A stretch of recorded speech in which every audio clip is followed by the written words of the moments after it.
Bonsoir à vous tous, vous qui allez peut-être m'écouter. J'aimerais commencer ce travail qui, j'espère, ne sera pas de courte durée. Euh, il est évident que le plus difficile est de commencer et de tracer un cadre, mais cela est de, je le laisse, enfin, je vais essayer de faire mon possible pour que ce travail puisse avoir une continuité. En tout cas, donc, mon idée centrale est de travailler sur la notion de passerelle. Pourquoi la passerelle en tant que telle? Parce que c'est ce qui permet le passage, c'est ce qui assure le déplacement entre deux lieux différents, entre deux pôles opposés, entre deux rives. Donc la passerelle est ce qui permet la circulation, ce qui permet l'échange. La passerelle est nécessaire parce que certaines contraintes l'imposent.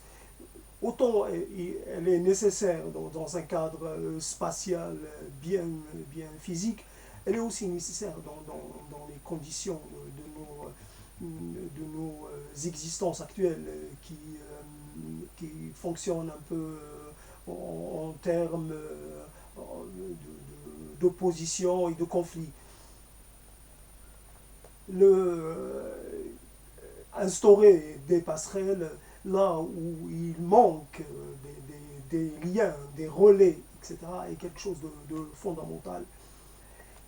S'isoler, même si ça peut paraître légitime à certains moments, est quelque part est non productif et n'a pas de sens, puisque finalement nous avons besoin les uns des autres, nous avons toujours fonctionné les uns avec les autres depuis la proto-histoire, donc depuis les âges très reculés, l'âge du fer, l'âge du bronze, il y a eu des circulations donc des échanges, pour le silex, après pour le métal, évidemment que les échanges aussi pour les denrées précieuses, etc., etc. Donc j'ai choisi, donc vous l'avez devant vos yeux, cette image, évidemment image seule, fixe d'un épi de maïs. Et il est évident que ce maïs n'est pas de France, il vient d'Afrique du Nord. Euh, pour moi, et d'après mes petites intuitions, le maïs comme on dit, euh, est arrivé d'Amérique latine et il a été, non pas adapté, mais je ne sais plus comment on dit. Et il a été donc introduit en Afrique du Nord, après il a rayonné dans le monde entier. On trouve du maïs en Afrique, bien entendu, en Afrique subsaharienne, on trouve du maïs en Asie. C'est quelque chose de très courant, familier, on le cultive, on le consomme sans se poser de questions. Pourtant, son arrivée ne doit pas faire oublier qu'il a été le fruit d'une catastrophe majeure pour les pays de ce qu'on appelle actuellement l'Amérique latine. Ce continent a été envahi par une culture supérieure en termes de stratégie, en termes de capacité militaire et humaine. Donc, le maïs était une culture hautement valorisée, hautement chargée, même spirituellement. Et il se trouve que dans nos contrées, il n'a pas cette, comment dire, il n'est pas entouré de ce halo-là, de sacralité. Mais pourtant, ce fruit du soleil, par sa couleur, une belle couleur jaune, est un fruit qui est nécessaire et même pour certaines préparations, il est indispensable. Il est tellement intégré qu'on ne se pose plus la question sur son origine. Pourtant, il a été, donc voilà, le terme que je cherchais, donc c'était l'acclimatation. Mais c'est l'Amérique latine qu'il a vu naître, en tout cas donc les premiers, le maïs qui a été domestiqué, sa domestication a eu lieu dans ce pays-là. Et après, il nous est arrivé déjà bien développé. Et contrairement aux céréales classiques, blé, etc., orge, qui ont vu leur domestication se faire au Proche-Orient, etc., etc. Donc nous avons là un fruit comme tant d'autres, un fruit des légumes aussi, qui nous vient d'une rencontre, d'un choc entre deux cultures, entre deux mondes. Nous pouvons nous arrêter sur cet événement, cette tragédie, mais nous pouvons aussi en déduire que c'était, comment dire, nous avons là une occasion de remercier ces peuples, et quelque part nous avons aussi l'occasion de nous penser comme une intégralité, comme une entité globale. Le monde et tout ce qu'il offre est à nous, est à tous. Et le seul élément qu'il faut retenir, c'est qu'il faut partager.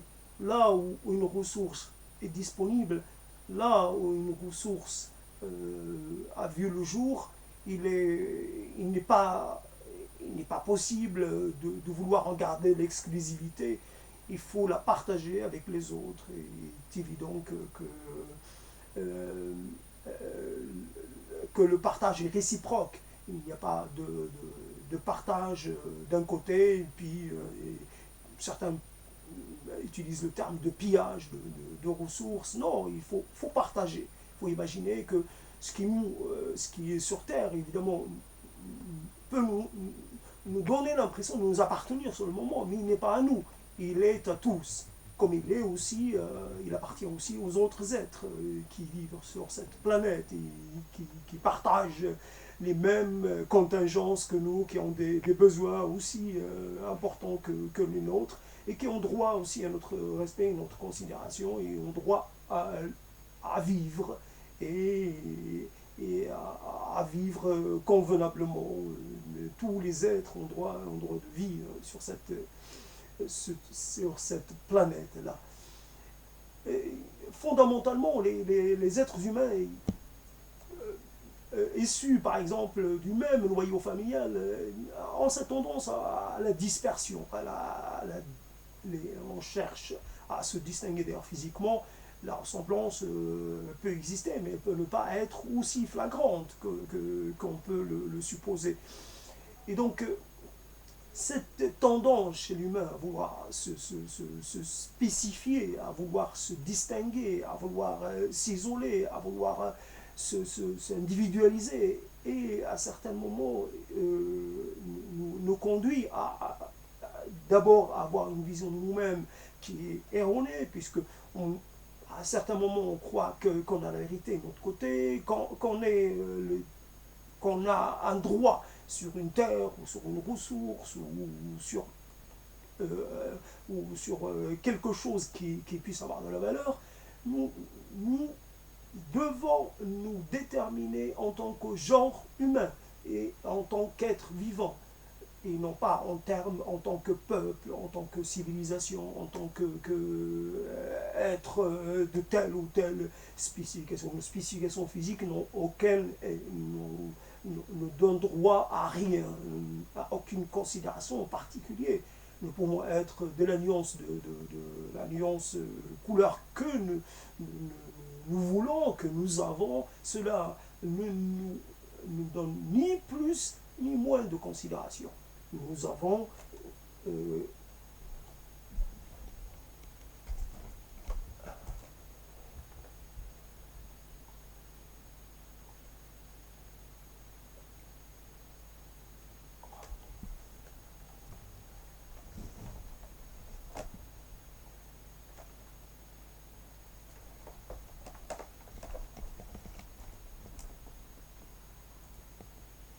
pardon pour ce petit arrêt dû à une petite chose qu'il fallait faire sur l'ordinateur. Fondamentalement, nous avons, par ailleurs, je soulève un autre problème donc, qui me vient à l'esprit, Je suis en face d'une machine, d'un outil qui s'appelle l'ordinateur et utilisant un moyen, un moyen qui s'appelle l'Internet. Pourquoi je prends la parole? Et quelque part, en quoi suis-je légitime à prendre la parole plus qu'un autre, ou un autre, ou un autre? Nous avons tous droit à la parole. Et il est évident que notre parole doit être notre parole doit aussi doit être modérée, doit être quelque part convenable. Nous devons essayer d'élaborer des pensées, des visions, un raisonnement qui puisse convenir au maximum d'entre nous. Nous n'avons pas à développer une vision partielle des choses parce que cela fait partie de nos libertés. Nos libertés, certaines de nos libertés nous sont acquises, il n'y a pas à revenir là-dessus. Mais notre dépendance les uns vis-à-vis des autres fait que nos revendications de liberté n'ont pas de sens. Nous avons besoin les uns des autres. Il n'y a qu'à voir, l'utilisation de l'Internet et certaines. Et que cela signifie-t-il? Cela signifie que nous sommes encore plus qu'avant reliés à un maximum d'entre nous. Nous sommes reliés les uns aux autres. Nous en faisons une addiction. Nous avons une addiction les uns pour les autres. Et alors, donc, ce n'est pas à moi qui vais réduire les autres à quelque chose de tout à fait secondaire. Non, les autres sont indispensables. C'est pour ça que je fais cette adresse-là, que je fais ce monologue-là. Mais fondamentalement, je cherche à vous éteindre, vous qui allez peut-être m'écouter par-delà les, les, les distances. Paradoxalement, et ce n'est pas là le moindre des paradoxes que soulève l'Internet, paradoxalement, avec l'augmentation des moyens de communication, on constate aussi une réduction, un affaiblissement du lien social. Le lien social, ce qui nous réunit physiquement, c'est-à-dire les uns aux autres, s'affaiblit, devient quelque chose de délétère. Nous affirmons notre appartenance à un tout global tout en faisant le minimum concrètement pour apporter notre part à ce collectif. Le mot collectif d'ailleurs nous fait peur. Tout ce qui est collectif est par définition pour certains est coercitif. Le collectif ne peut qu'imposer des normes, des valeurs, des conduites, une morale, une vision de voir les choses. Bien entendu, nous avons besoin d'une certaine marge de manœuvre, une marge de liberté. Mais nous avons besoin aussi d'avoir des liens, d'avoir des affinités, d'avoir une vision commune. Il est évident qu'à ce stade-là, nos configurations politiques et nos configurations géographiques, etc., n'ont pas de sens, puisqu'ils continuent à véhiculer un discours qui insiste beaucoup, par l'école et par un certain nombre d'autres moyens, à s'approprier, qui nous incite à se focaliser sur nos conquêtes, sur nos particularités, nos particularismes, qui fait de nous des êtres à appartenance des êtres nationaux. Alors qu'en fait, ces nations-là, il est évident, ce sont des constructions historiques, politiques, et ces constructions-là peuvent durer le temps qu'elles dureront, elles sont elles sont dépassables, elles sont mortelles. Toutes les civilisations sont mortelles. Évidemment, beaucoup de gens la signent. Mais entre-temps, cela peut bien causer bien des ennuis à plein de gens. Les guerres, les accaparements, les jalousies, les rivalités autour des ressources naturelles. Si on considérait les ressources naturelles comme appartenant à l'humanité entière, et non pas à certains, je veux dire, qui peuvent se retrouver en minorité. Ils sont minoritaires et pourtant ils disposent de ressources énormes. Donc, il faut trouver un moyen de souligner. Nous sommes des terriens, certains le disent aussi, le revendiquent, de souligner notre appartenance à la terre, notre appartenance à la race humaine, à l'espèce humaine, comme valeur première. Cette valeur-là transcende tout. Après, il est évident que toutes nos cultures, toutes nos croyances, nos credos, nos valeurs, etc., qui ne rentrent pas dans cette catégorie-là, ne sont que des valeurs bien ponctuelles, bien circonscrites dans le temps et l'espace. Elles sont dépassables. D'ailleurs, tout ce qu'on a élaboré, nos croyances, nos credos, ce sont des élaborations qui ont pris un certain temps, des centaines d'années, des millénaires, etc. Nous sommes passés le relais. Nos légendes, nos mythes fondateurs, etc., ce sont comme des relais qu'on se passe les uns aux autres. Voilà, vas-y, que je te passe le mythe du déluge. Moi, je le crée, l'autre se l'approprie, un autre vient se l'approprier, une fois, un deuxième vient se l'approprier, un troisième, et pourquoi pas un quatrième. Et puis il y en a un autre qui va faire la synthèse, qui va apporter un petit élément bien à lui, mais qui va faire la synthèse de tout ce qui a été fait auparavant, et voilà, et dire que sa synthèse est la bonne, est la meilleure, est la définitive. Nous n'avons pas de synthèse définitive. Nous sommes des êtres en devenir. Nous ne pouvons pas nous contenter d'une vision bien fixe, parce que nous avons et nous aurons des défis à venir. Nous aurons à nous adapter à des conditions. Nos déplacements actuels, continuels, qui des fois prennent l'aspect de migration de masse, nos déplacements le prouvent.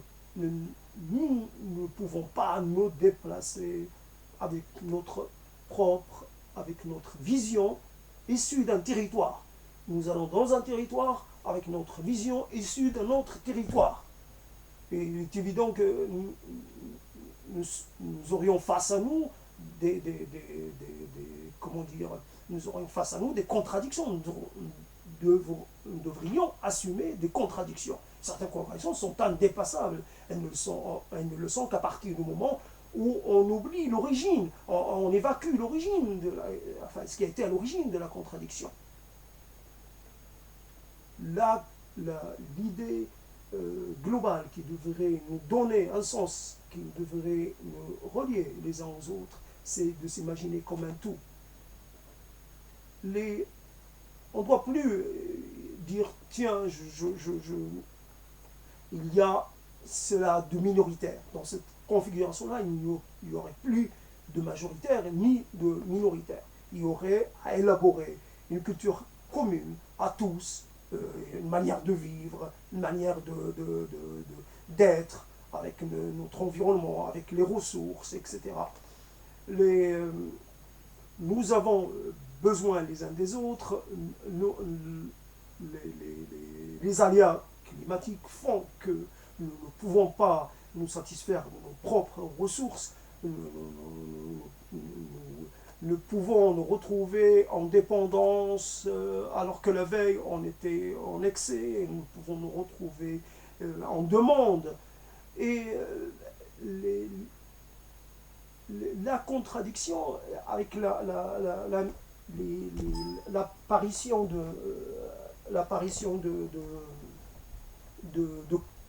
d'ensemble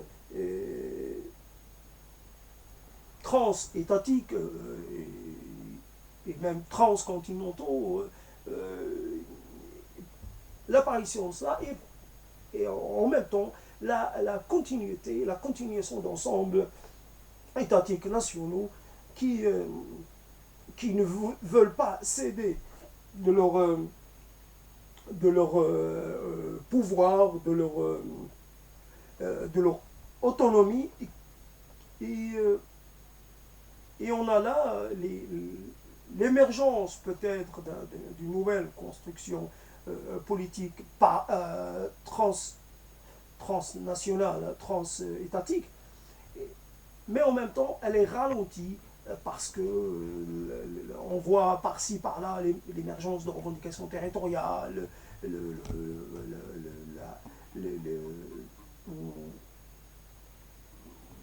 voilà, qui font que cela se ralentit, etc., qu'il y a des oppositions, qu'il y a des résistances, qu'il y a même des séparations, des pays se séparent les uns des autres, ou on veut le faire en motif qu'ils pourraient s'épanouir tous quelque part. C'est toutes ces tendances à toute cette résistance à vivre à une globalité, puisque la globalisation est un concept qui n'est pas spécialement très bien vu, donc à la globalité, toute cette résistance à la globalité se réfère au passé.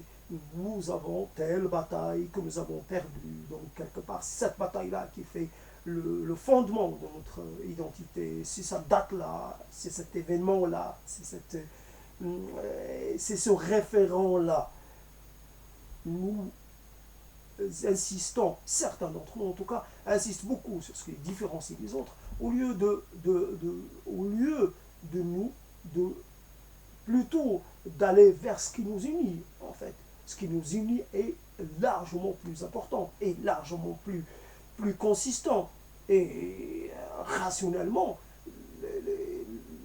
je suis des fois plus proche, je peux être plus proche de quelqu'un qui n'est pas a priori de ma culture d'origine, plutôt qu'avec quelqu'un. Je peux trouver des affinités partout. On a des affinités par-delà les uns et les autres, par-delà les continents, par-delà les langues, par-delà.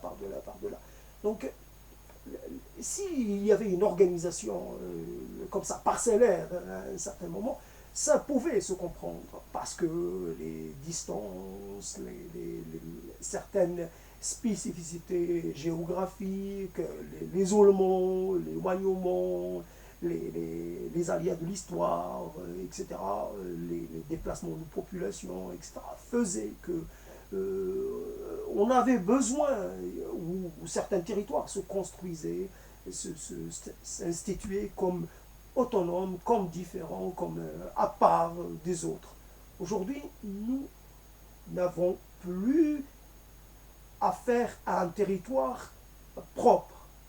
Nous ne cessons d'aller et de revenir du territoire de l'autre. Nous allons de notre territoire, ce que nous appelons notre territoire, parce qu'actuellement il n'y a pas d'autre choix. Il y a encore ce reliquat, cette histoire de ce qui est à moi et ce qui est à toi, puisque ça permet peut-être c'est peut-être encore nécessaire que même linguistiquement il y a un problème au niveau de la langue pour essayer d'enlever le nous qui est restrictif, le nous qui est spécifique, pour un nous plus collectif. Donc il faudrait, même au niveau de la linguistique, il faudrait formaliser quelque chose de différent, qui veut dire, comme le genre neutre, dans certaines langues, qui n'existe pas dans d'autres, inventer un terme qui, lui, permet de nous définir dans le collectif global et non plus l'avoir comme référence que le point de départ, l'origine, etc., etc.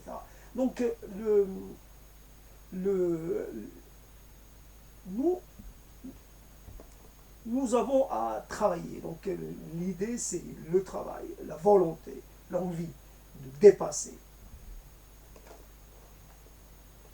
Le, la passerelle est un exemple sympathique parce que c'est quelque chose qui évidemment peut être rompu, une passerelle peut être coupée, mais celui qui coupe, il s'isole aussi. En quelque part, c'est la passerelle parce que nous devons d'abord créer des passerelles avant de créer des jonctions permanentes. Nous avons, la passerelle peut être une étape provisoire avant l'émergence de quelque chose de beaucoup plus complet, beaucoup plus unitaire, beaucoup plus proche, beaucoup plus inclusif. Et voilà. Donc, moi, je m'adresse à vous aujourd'hui en français. Ce n'est pas ma langue d'origine, c'est une langue qui est devenue mienne. On peut dire que c'est une langue d'emprunt, mais c'est aussi ma langue. Évidemment, il reste des traces d'intonation, etc., de ma langue maternelle de départ. Je m'adresse à vous d'un point géographique bien précis. Je suis quelque part empêché de me déplacer, d'aller vers les gens. Par ce biais-là, par cette sorte de discours, cette logorée-là, j'essaie d'abord de démontrer qu'on n'est pas prisonnier de sa langue d'origine, que quelque part on peut s'exprimer dans une langue secondaire, que on n'en tire aucun sentiment particulier, si ce n'est je m'exprime dans cette langue parce que c'est une création humaine, parce que cela m'est accessible, parce que je suis un être humain, et c'est mon droit, mais c'est aussi quelque chose ce n'est point un devoir, c'est un droit. C'est un droit, j'ai le droit de me considérer comme détenteur d'une langue ou d'une manière de vivre, etc. Parce que, pourquoi pas, je n'ai pas à être exclu, à être mis de côté, à être considéré comme deuxième de quelque chose. Je suis premier dans cette langue, c'est une langue qui est mienne, je rêve dans cette langue, je m'exprime, j'aime, je déteste aussi dans cette langue. Vous qui peut-être m'écoutez,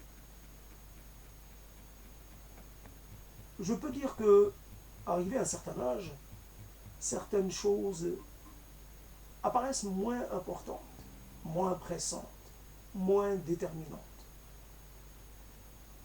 C'est quelque part comme l'être humain l'être qui prépare sa dernière couche. Il y a une envie de laisser quelque chose, même quelque chose de mal formulé, de pas très clair, qui peut paraître pas assez clair, pas assez pensé, pas assez réfléchi, pas assez pesé, mais les civilisations humaines se sont faites par couches. Beaucoup ont contribué, beaucoup d'anonymes ont contribué. De toute façon, même les célèbres, cela ne change rien, qu'on les reconnaisse ou qu'on ne les reconnaisse pas. Ils ont disparu, ils sont morts, donc quelque part ça ne leur fait rien. Nous avons peut-être un devoir de reconnaissance, un devoir de mémoire, mais ce n'est pas ce qui me motive. Ce qui me motive, c'est d'arriver à créer un lien pour le temps qui me reste avec mes semblables.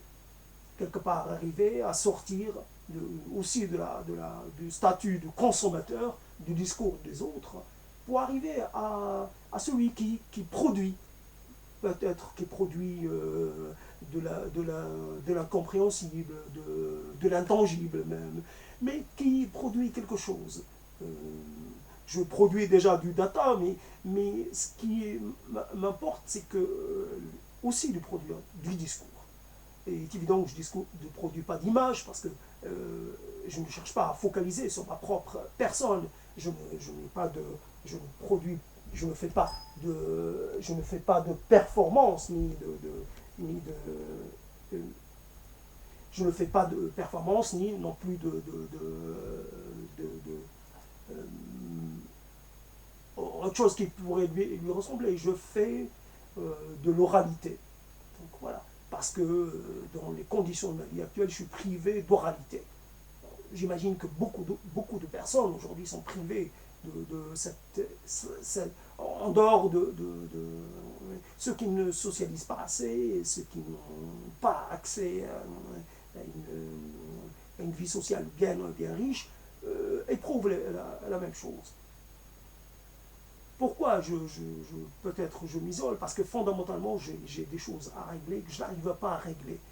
Je suis victime d'une sorte de mauvais positionnement entre entre deux cultures, entre deux manières de voir le monde. Je suis l'héritier d'une longue tradition de foi, de culture, de vision de la cité, de vision de l'homme. Et j'ai hérité aussi d'une vision, d'une pensée qui, qui ne lui est pas opposée, mais qui diffère un peu. C'est toujours dans la nuance, c'est toujours une histoire de nuance, jamais radicalement différent, c'est juste certaines nuances. Il y a, le, il y a par rapport à ce qui est le collectif, à ce qui est le nous, il y a toujours un petit problème pour gérer la part de soi et la part du nous, quelque part la part du jeu, la part de nous, la part de soi, la part des autres.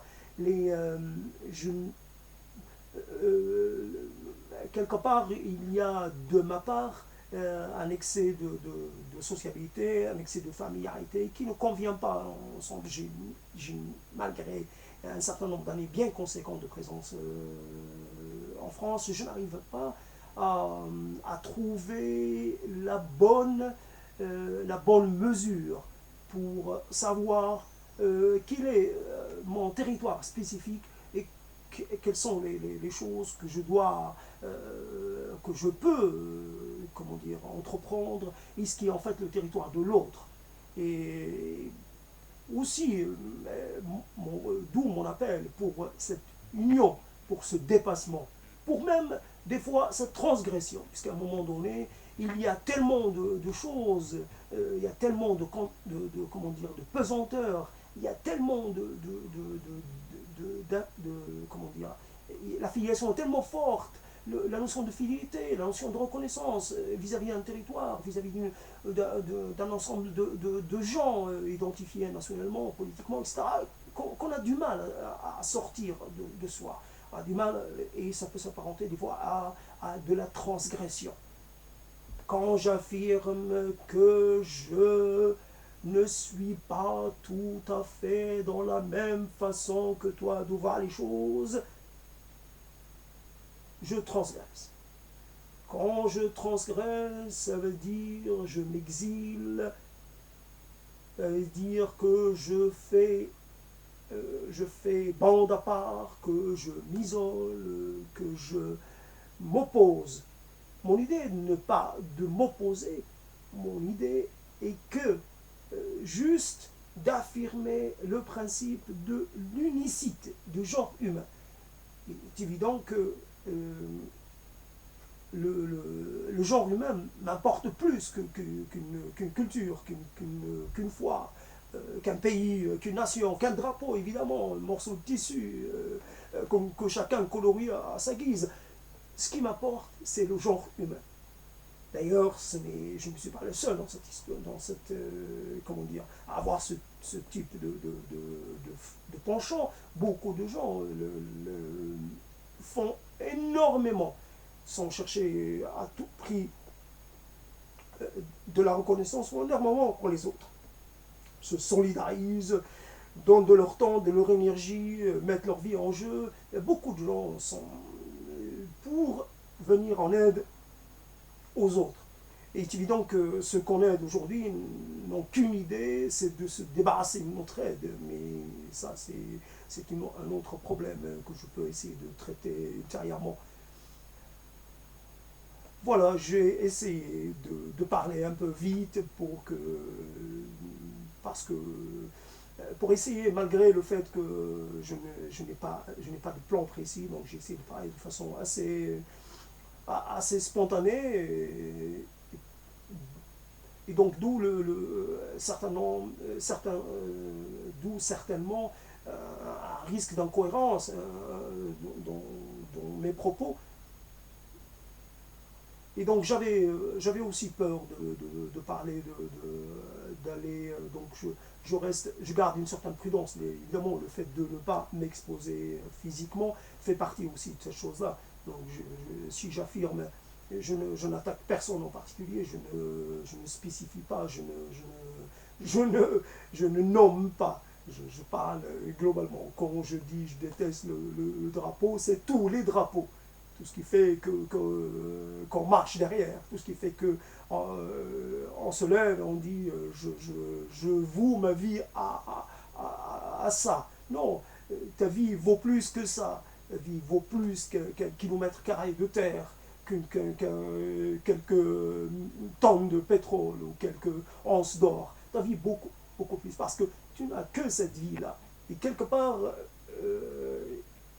on en a assez de nos propres soucis personnels, de nos incapacités, de nos défaillances, de nos insuffisances physiques. Nous avons assez de la nature déjà, qui est quelque part un adversaire. Et nous avons suffisamment d'adversaires pour nous retourner les uns contre les autres. Nous devons travailler pour nous unir. Évidemment, nous unir dans la joie, dans la compréhension, dans un accord parfait. Nous ne devons pas nous forcer, nous devons y aller comment dire, de façon affirmée. Et voilà. Je finis juste sur cette histoire. J'ai entendu parler du Kosovo tout à l'heure. Le Kosovo est considéré par les Serbes comme une terre serbe. Il est évident que les Albanais ou les Kosovars qui demeurent ne sont en rien responsables de ce qui est arrivé aux Serbes face aux Ottomans. Quelque part, il y a, et ça je le laisse pour une autre fois, c'est juste pour soulever un point de friction.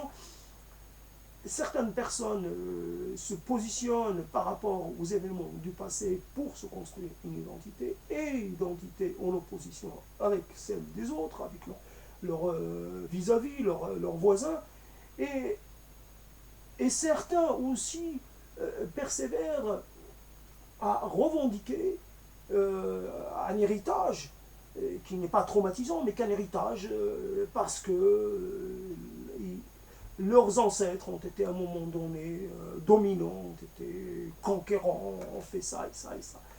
Nous devons considérer le passé comme quelque chose qui est, non pas à rejeter, mais à mettre de côté. Nous ne devons pas nous déterminer par rapport aux événements du passé, mais par rapport à notre vie actuelle. Ce qui a été fait de bon, ce qui a été fait de négatif au positif, il appartient à ceux qui l'ont fait.